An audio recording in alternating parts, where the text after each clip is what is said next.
Assalamualaikum warahmatullahi wabarakatuh. Terima kasih kepada para asesor yang telah menyempatkan diri untuk melihat video ini. Perkenalkan, nama saya Gusti Adi Pranoto. Saya adalah dosen dari program studi manajemen Fakultas Ekonomi dan Bisnis Universitas Muhammadiyah Pringsewu Lampung. Dengan nomor induk dosen nasional yakni 02222089502. Video ini merupakan bagian dari pernyataan diri saya sebagai dosen dalam kinerja Tridharma Perguruan Tinggi atau PDD UKTPT. Dalam bidang pengajaran, sebagai salah satu syarat mengikuti sertifikasi dosen 2025. Dalam video ini nantinya akan ditampilkan micro teaching salah satu mata kuliah yang saya ampu, yakni mata kuliah strategi pemasaran. Mata kuliah strategi pemasaran sendiri merupakan mata kuliah pilihan program studi yang memiliki bobot 2 SKS dan ditawarkan pada semester genap. Mata kuliah strategi pemasaran ini relevan dengan bidang kepakaran atau keahlian saya, di mana 3 tahun terakhir penelitian dan publikasi artikel ilmiah saya membahas tentang pemasaran. Kemudian, mata kuliah strategi pemasaran sendiri sesuai dengan RPS yang saya buat, terdiri dari 16 kali pertemuan, di mana 12 kali pertemuan materi tatap muka dan 4 pertemuan untuk ujian. Kemudian, untuk pelaksanaan kegiatan perkuliahan sendiri dilaksanakan secara tatap muka atau langsung. Untuk pendekatan utama dalam proses pengajaran, yang pertama delivery atau penyampaian. Bentuk pembelajarannya dengan perkuliahan di kelas. Metode pembelajarannya, presentasi, dan pengalaman belajarnya menganalisa studi kasus. Yang kedua, interaction atau interaksi. Bentuk interaksinya berupa umpan balik, yaitu dosen memberikan pertanyaan dan mahasiswa menjawab. Dan dikala pertengahan pembelajaran mahasiswa merasa bosan, dosen akan memberikan ice breaking untuk penyegaran mahasiswa di kelas. Yang ketiga yaitu asesmen atau penilaian, yaitu mengukur sejauh mana mahasiswa telah mencapai tujuan pembelajaran, di mana saya memberikan pertanyaan, evaluasi kepada mahasiswa secara umum untuk dijawab oleh beberapa mahasiswa dan pemberian tugas kelompok. Kemudian, pada video yang nanti akan ditampilkan merupakan micro teaching pembelajaran pada pertemuan kelima. Adapun tujuan pembelajaran pada pertemuan kelima ini sesuai dengan subcapaian pembelajaran mata kuliah strategi pemasaran, yaitu yang pertama, mahasiswa dapat menjelaskan konsep dasar marketing digital. Yang kedua, mahasiswa dapat menganalisis saluran digital dan pemasaran. Dan yang ketiga, mahasiswa dapat menerapkan strategi pemasaran digital melalui sosial media. Kemudian pada video pembelajaran yang akan ditampilkan, yang pertama adalah kegiatan awal yang berisi bagaimana dosen membuka perkuliahan dan juga dosen mengevaluasi atau mereview materi sebelumnya. Yang kedua, menyampaikan tujuan pembelajaran dan memberikan apersepsi kepada mahasiswa. Kemudian yang ketiga, kegiatan inti yang berisi pemaparan materi kegiatan, FGD, tanya jawab, dan penugasan kelompok, serta diakhiri dengan kegiatan penutup yang berisi konfirmasi, evaluasi, dan penyimpulan materi yang telah dipelajari. Lalu yang terakhir, salam dan penutup. Baik, terima kasih. Demikianlah perkenalan dan deskripsi video yang akan ditampilkan. Selamat menyaksikan. Bismillahirrahmanirrahim. Assalamualaikum warahmatullahi wabarakatuh. Waalaikumsalam warahmatullahi wabarakatuh. Alhamdulillahirrahmanirrahim. Teman-teman semua, untuk mengawali kegiatan kita pada pagi hari ini, mari kita awali dengan mengucapkan lafaz basmalah. Bismillahirrahmanirrahim. Baik teman-teman, untuk absensi sudah Pak dikirimkan di link ya di grup, silakan nanti bisa diisi masing-masing. Teman-teman, kita alhamdulillah pada hari ini bertemu lagi di pertemuan kelima, yang dimana nanti kita akan membahas tentang, ada yang tahu nggak materi kita hari ini? Apa? Iya, dengan mata kuliah strategi pemasaran. Apa tema kita pada hari ini? Tentang apa? Digital marketing. Oke. Dan digital marketing. Karena kemarin tadi kan sudah menyampaikan bahwa di pertemuan 5 ini ada kita membahas tentang digital marketing. Oke, teman-teman. Pak. Oke, sebelum kita masuk ke materi hari ini, kita alhamdulillah kemarin sudah melakukan kuis 1 ya? Sudah melakukan semua? Sudah? Oke. Bagus-bagus nilainya? Alhamdulillah. Oke. Kita review di pertemuan ketiga sebelum kita kuis 1, masih ada yang ingat gak? Kita bahas apa? Iya. Yang pertama itu kurangnya pemahaman tentang autorisasi. Yang kedua itu perubahan tren pasar yang cepat. Dan yang terakhir itu kurangnya diferensiasi produk. Oke, terima kasih ya Mas Andilau. Jadi pertemuan ketiga kemarin benar itu adalah membahas tentang masalah umum yang biasa terjadi di pemasaran strategis teman-teman. Nah tadi yang disebut sama Mas Andul itu baru 3, jadi mungkin lengkapnya seperti ini ada 8. Yang pertama kurangnya pemahaman tentang audiens target, perubahan tren pasar yang cepat, kurangnya diferensi produk, anggaran pemasaran terbatas, tantangan dalam mengukur kinerja pemasaran, kesulitan dalam menjaga konsistensi brand, mengelola waktu yang tidak efisien, tantangan dalam integrasi antar saluran pemasaran. Itu yang materi kita kemarin. Nah, selanjutnya kita masuk ke dalam marketing digital. Sebelum tadi kita masukkan tentang marketing digital, jadi tujuan dari perkuliahan hari ini adalah yang pertama, mahasiswa itu bisa menjelaskan konsep dasar marketing digital.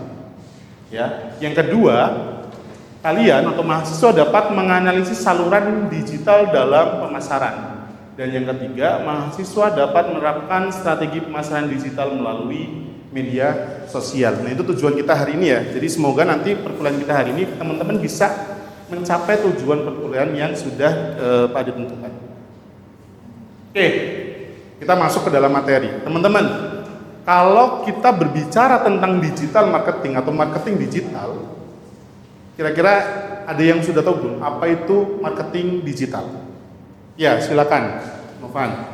Menurut saya ini digital marketing adalah penggunaan platform digital seperti website, media sosial, email, mesin pencari, ataupun aplikasi mobile untuk mempromosikan produk dan layanan. Oke, mungkin ada yang lain? Ya, silakan. Digital marketing adalah cara brand berinteraksi dengan pelanggan di dunia online, bukan hanya menjual tapi juga membangun hubungan. Oke, ada lagi? Oke, silakan Mbak. Jadi, digital marketing adalah kesertaan sekaligus tuntutan, memudahkan bisnis mencapai jutaan orang, tetapi juga memberi ciri kita dengan iklan sampai sulit membedakan mana yang asli dan yang palsu. Oke, keren, buat tepuk tangan buat yang jawab. Keren-keren jawabannya. Ya, teman-teman, sebenarnya udah pada tahu ya sebenarnya tentang karena memang digital marketing ini nggak kita pungkiri, kita nggak sadari secara langsung. Ini kita sudah setiap hari itu bersinggungan teman-teman. Ya, nanti kan akan salah satunya yang Pak di-spill ya, itu kayak Instagram ya, WhatsApp itu juga salah satu dari digital marketing. Nah, ini teman-teman pengertian dari digital marketing, yaitu penggunaan saluran digital untuk mempromosikan dan menjual produk atau jasa kepada konsumen. Nah, sebenarnya marketing digital ini adalah hanya sebuah alat saja, ya, atau perantara saja untuk apa? Untuk memasarkan atau menjual produk atau jasa. Nah, karena kalau dulu sebelum era digital teman-teman, sebelum era digital, orang-orang itu kan ketika memasarkan itu kan pakai apa? Brosur, ya kan? Pakai pamflet, pakai selebaran lah yang sifatnya itu tradisional atau bukan serba digital. Atau mungkin dulu sudah ada digital tapi sifatnya belum online, belum internet seperti televisi, ya. Mungkin kalau audionya itu adalah radio gitu. Kalau TV itu kan audio visual, kita bisa lihat gambar sambil bisa mendengarkan. Nah, kalau marketing digital ini lebih ke nantinya akan lebih ke sifatnya online teman-teman. Nah, tujuannya apa? Yaitu untuk menjangkau konsumen yang lebih luas meningkatkan visibilitas merek, serta meningkatkan penjualan melalui platform digital yang efisien dan hemat biaya. Nah, teman-teman, di sini di marketing digital ini kita kenapa lebih bisa menjangkau konsumen yang luas? Ya, karena apa? Karena kita di marketing digital itu kan semua negara terhubung. Kira-kira apakah pengguna Instagram itu hanya orang Indonesia saja? Tidak. Apakah hanya pengguna TikTok itu hanya orang Pringsewu saja? Tidak. Bahkan seluruh dunia itu pakai platform yang namanya Instagram, Facebook, TikTok, dan lain sebagainya. Maka dari itu dikatakan bisa menjangkau konsumen yang lebih luas. Dalam artian apa? Kalau misalkan kita pasang iklan di Facebook, pasang iklan di Instagram, maka yang melihat itu tidak hanya lokal saja, tapi apa? Bisa internasional. Seperti itu. Tergantung segmen yang kita tentukan, teman-teman. Terus yang kedua, meningkatkan visibilitas, yaitu apa? Orang itu jadi sering lihat merek kita. Teman-teman, kalau misalkan dibandingkan antara iklan di Instagram yang 1 menit dengan iklan di pinggir jalan, kira-kira teman-teman kalau misalkan ada baliho di pinggir jalan itu baca semua nggak dari atas sampai bawah? Enggak. Paling yang dibaca apa? Judulnya atau tulisan yang paling besar, gitu kan? Tapi bandingkan dengan yang ada di Instagram, teman-teman. Kalau ada video 1 menit, kira-kira biasanya habis sampai 1 menit nggak? Habis biasanya. 30 detik habis, tergantung kontennya. Kalau kontennya menarik, penasaran, itu akan ditonton sampai selesai. Gitu ya. Nah, berarti apa? Ini akan bisa lebih efektif lagi, bisa meningkatkan visibilitas mereknya. Lalu ketika bisa menjangkau konsumen, merek kita sering dilihat, sehingga apa? Bisa meningkatkan penjualan ya melalui platform digital seperti di Instagram ya, bisa juga di e-commerce ya, seperti Shopee, Tokopedia dan sebagainya. Terus juga apa? Efisiensi ya dan hemat biaya. Nah, itu terkait tentang marketing digital. Nah, selanjutnya teman-teman, di sini ada namanya komponen utama marketing digital. Teman-teman pernah dengar nggak yang namanya search engine optimization? Ada nggak yang di sini yang pernah dengar itu? Belum ya? Baru kali ini ya? Oke. Search engine optimization itu apa? Gimana caranya ya? Trik atau teknik kita itu kalau misalnya gini, ketika di Google ngetik kalimat, atau bukan di Google lah, di TikTok atau di Instagram, wisata di Pringsewu misalkan. Kira-kira kan yang akan muncul itu kan ada banyak, tapi ada yang paling nomor 1. Nah, itu namanya nanti ada namanya trik di situ atau strategi search engine optimization. Di mana ketika kita mengetikkan nama sesuatu yang muncul adalah produk kita, adalah akun kita. Gitu, itu ada strateginya. Terus yang kedua ada content marketing, teman-teman. Content marketing itu apa ya? Berupa video, foto ya, yang dimana biasanya diupload di sosial media ataupun di platform-platform seperti TikTok, Instagram dan lain sebagainya. Yang selanjutnya ada sosial media marketing. Nah, di sini sosial media itu dijadikan alat untuk memasarkan produk.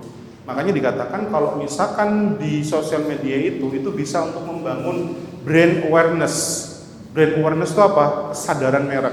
Yang tadi visibilitasnya meningkat karena orang semakin banyak melihat merek kita, seperti itu. Oke ya. Selanjutnya email marketing. Nah, teman-teman mungkin pernah beli satu produk sekali, terus selanjutnya dapat email terus tuh di situ. Email tawaran produk selanjutnya ya, biasanya produk-produk digital yang dibeli. Nah, itu biasanya menggunakan email marketing. Oke, selanjutnya ada jenis-jenis saluran, ada website, ada media sosial, ada email marketing. Website tahu ya, website? Tahu, media sosial tahu, email marketing tadi sudah, iklan berbayar ini seperti apa? Seperti IG Ads, ya, Facebook Ads. Yang kelima video marketing. Nah, sekarang sudah masuk ke dalam VO3. Pernah tahu dengar video VO3 nggak? Jadi video yang dibuat oleh AI. Ya. Nanti Pak dikasih tahu contohnya. Nah, teman-teman, ini adalah yang membuat adalah AI. Pak Adi hanya memasukkan prompt saja. Lalu muncullah ini, suaranya, tokohnya, orangnya, latar belakangnya, lihat. Ini kalau orang nggak detail, ini terlihatnya ya asli.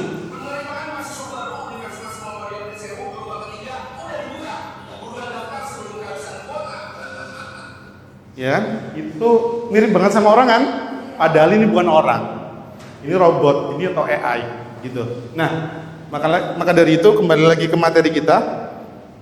Video marketing sekarang teman-teman ini bisa dibuat oleh AI. Jadi dalam artian kita nggak mampu bisa, misalnya kita nggak bisa punya skill untuk ngomong di depan kamera. Kita nggak punya skill untuk bermain peran. Kita nggak punya skill untuk acting dan sebagainya. Sekarang ada namanya VO3, tapi memang teman-teman VO3 ini belum resmi di Indonesia. Jadi makanya kalau mau pakai VO3 ini ada triknya. Jadi kita pakai VPN, seolah-olah kita datanya dari Singapura ataupun Amerika, kayak gitulah intinya. Sehingga seolah jaringan kita itu tercatatnya di sana. Sehingga baru VO3 ini bisa dibuka di kita. Kalau kita pakai jaringan di Indonesia, VO3 ini nggak bisa dibuka. Nah gitu. Nah jadi video marketing itu sekarang sangat mudah sekali untuk bisa dibuat oleh masyarakat. Hanya memasukkan prompt, tahu prompt kan? Perintah. Saya mau membuat video dengan berlatar belakang pasar misalkan, kayak tadi itu, yang orang itu ngomong pendaftaran Umpri gelombang 3 sudah dibuka, itu kita ketik di situ dan jadinya seperti tadi. Terus yang keenam, affiliate. Nah ini yang masih booming-boomingnya juga di affiliate. Affiliate ini seperti apa? Kita jualin barang orang. Kita itu nggak punya barang, tapi kita bisa jualin barang orang. Dengan apa? Dengan cara kita punya konten, review, ya, seperti itu. Itu affiliate. Nah ini sekarang juga banyak orang yang kerjanya hanya di affiliate saja bisa menghasilkan ya miliaran dalam 1 bulan omsetnya. Kalau omsetnya miliaran biasanya labanya sekitar puluhan juta, gitu. Oke, itu tadi materi kita hari ini. Kayaknya kok pada lemes semua, ngantuk ya? Oke, biar semangat silakan semuanya berdiri. Kita ice breaking dulu. Yuk, silakan berdiri. Oke, sekarang silakan saling berhadapan dengan temannya, cari pasangan. Oh, ini nggak ada pasangannya nih. Hah? Oh bisa ya, ada ya. Oke, yang nggak ada berarti nonton aja mas. Ya, yang nggak ada nonton aja. Oke ya, teman-teman. Sekarang silakan saling berhadapan. Pilih siapa yang hijau, siapa yang hitam. Oh ya, tentukan ya. Oke, sekarang semua tangannya seperti ini. Seperti ini. Di jarak kurang lebih 5 cm. Ya. Harus sejajar teman-teman, harus sejajar. Oke, sekarang perintahnya ketika Pak Adi menyebutkan kata hitam, berarti hitam yang mukul dan hijau menghindar. Oke ya. Oke, kita coba. Hitam. Oke. Oke ya. Sekarang sebaliknya ketika Pak Adi bilang hijau, maka hijau yang mukul, hitam yang menghindar. Oke, kita coba ya. Hijau. Oke. Oke, siap ya? Konsentrasi. Konsentrasi. Ini kurang maju ini, kurang maju. Ya. Oke. Siap-siap. Hijau. Oke. Oke. Ulangi lagi. Sekarang posisi lagi. Hitam.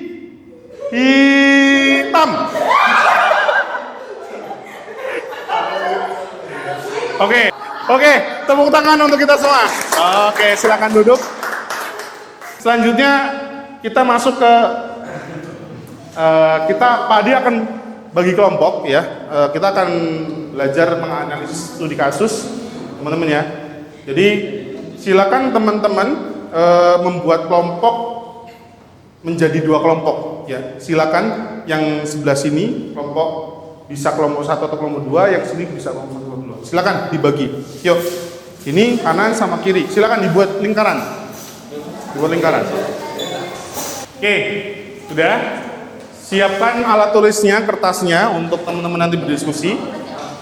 Nah, teman-teman ya, silakan lihat di layar. Teman-teman di sini ada namanya studi kasus tentang satu perusahaan atau brand yang namanya Robani atau Rabani. Tahu Rabani? Ya, apa? Usaha tentang pakaian ya, pakaian muslim ya. Oke. Fashion ya, fashion muslim khususnya. Nah, teman-teman, di sini ada deskripsi kasusnya, teman-teman silakan amati, dan di sini ada tugasnya atau hal yang harus teman-teman analisis. Ya, Rabani adalah perusahaan fashion yang sedang merencanakan peluncuran koleksi terbaru mereka. Mereka berencana menggunakan media sosial untuk meningkatkan kesadaran merek dan menghasilkan penjualan. Namun, mereka belum memutuskan platform mana yang paling cocok untuk kampanye ini dan bagaimana mengatur kontennya. Nah, silakan teman-teman dikerjakan berdasarkan dari soal yang ada. Ya, waktunya nggak lama, sekitar 10 menit ya. Karena maka dari itu silakan berdiskusi agar bisa cepat menyelesaikannya. Ya, silakan dari sekarang. Oke, gimana teman-teman, sudah selesai semua? Oke, udah ya. Kita siap presentasi, berarti kita spin dulu biar adil nanti siapa yang akan maju ya. Oke.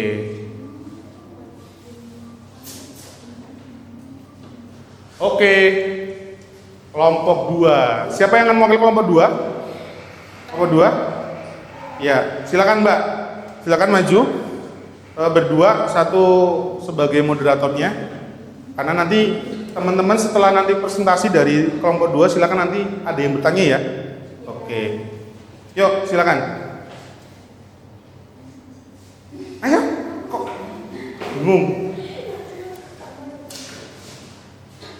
Silakan dibuka sama moderatornya. Assalamualaikum warahmatullahi wabarakatuh. Waalaikumsalam. Kami dari kelompok 2 akan mempresentasikan tentang hasil diskusi dari kelompok kami.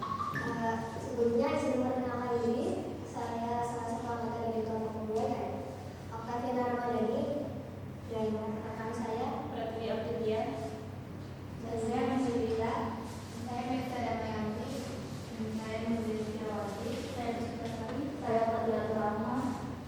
Langsung saja materi akan dibacakan oleh Heri.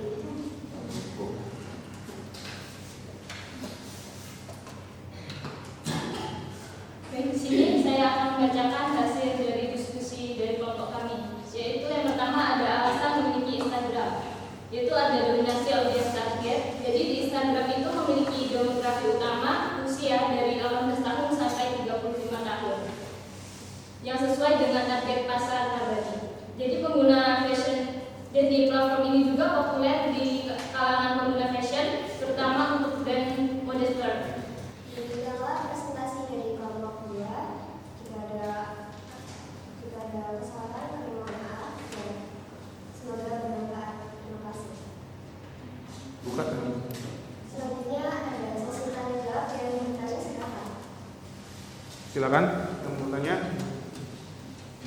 Ya. Perkenalkan, saya Aswara dengan NPM Indonesia 084. Mengapa kalian memprioritaskan Instagram dan TikTok, bukan YouTube atau sementara yang juga berbasis visual? Terima kasih. Baik, izin menjawab.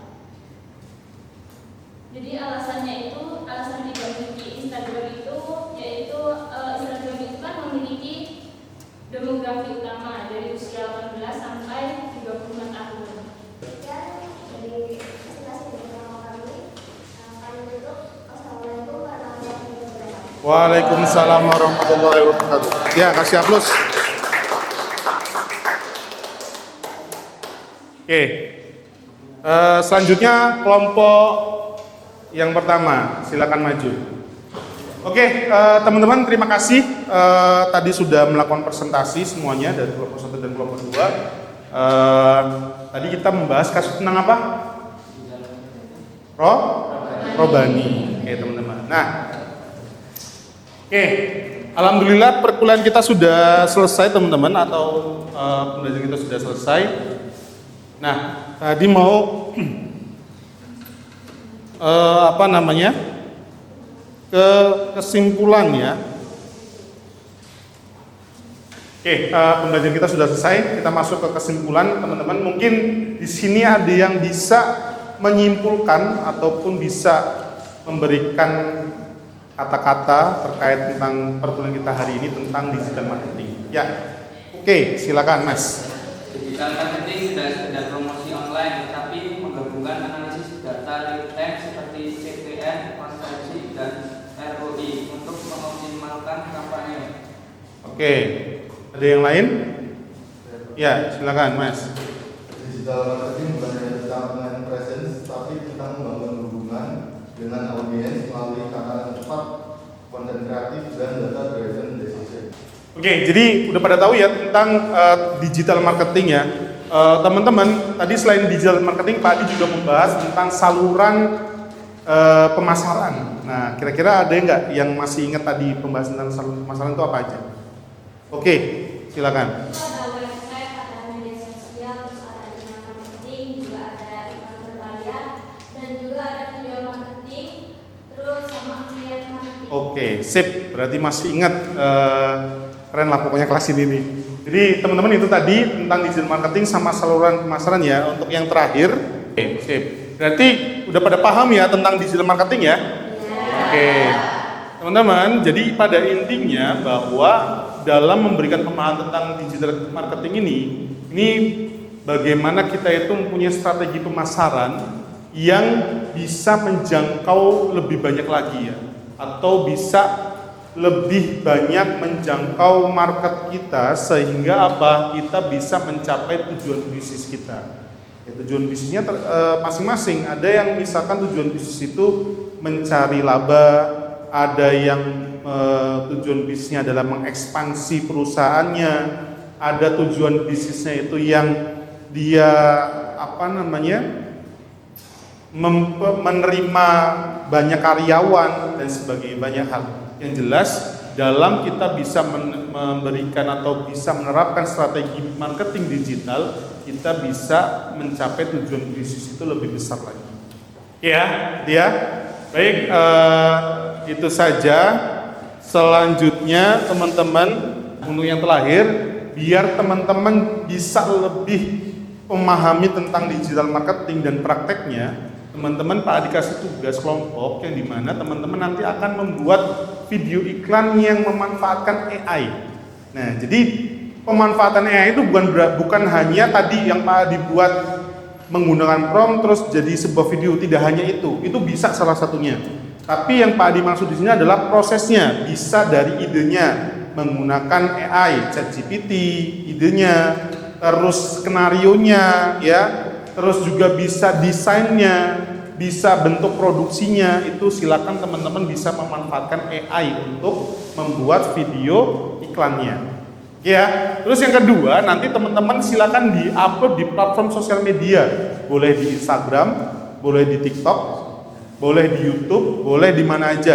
Ya, silakan di-upload sesuai dengan akun yang teman-teman punya, dan nanti linknya teman-teman silakan kirim ke emailnya Pak Adi. Emailnya sudah terus di sini. Oke, paham ya? Oke, terima kasih teman-teman atas hari ini. Semoga apa yang kita pelajari hari ini bisa memberikan manfaat buat teman-teman semua. Ke depan bisa semoga teman-teman juga lebih bisa menerapkan digital marketing ini di kehidupan teman-teman. Baik nanti teman-teman ketika punya usaha, teman-teman bekerja di sebuah instansi ya, nanti bisa memanfaatkan digital marketing ini untuk apa? Untuk meng-up skill teman-teman, untuk bisa meng-up penjualan teman-teman ya, sehingga nanti ya akan timbul ataupun akan tercapainya tujuan dari teman-teman semua. Oke, terima kasih Pak, diakhiri. Assalamualaikum warahmatullahi wabarakatuh.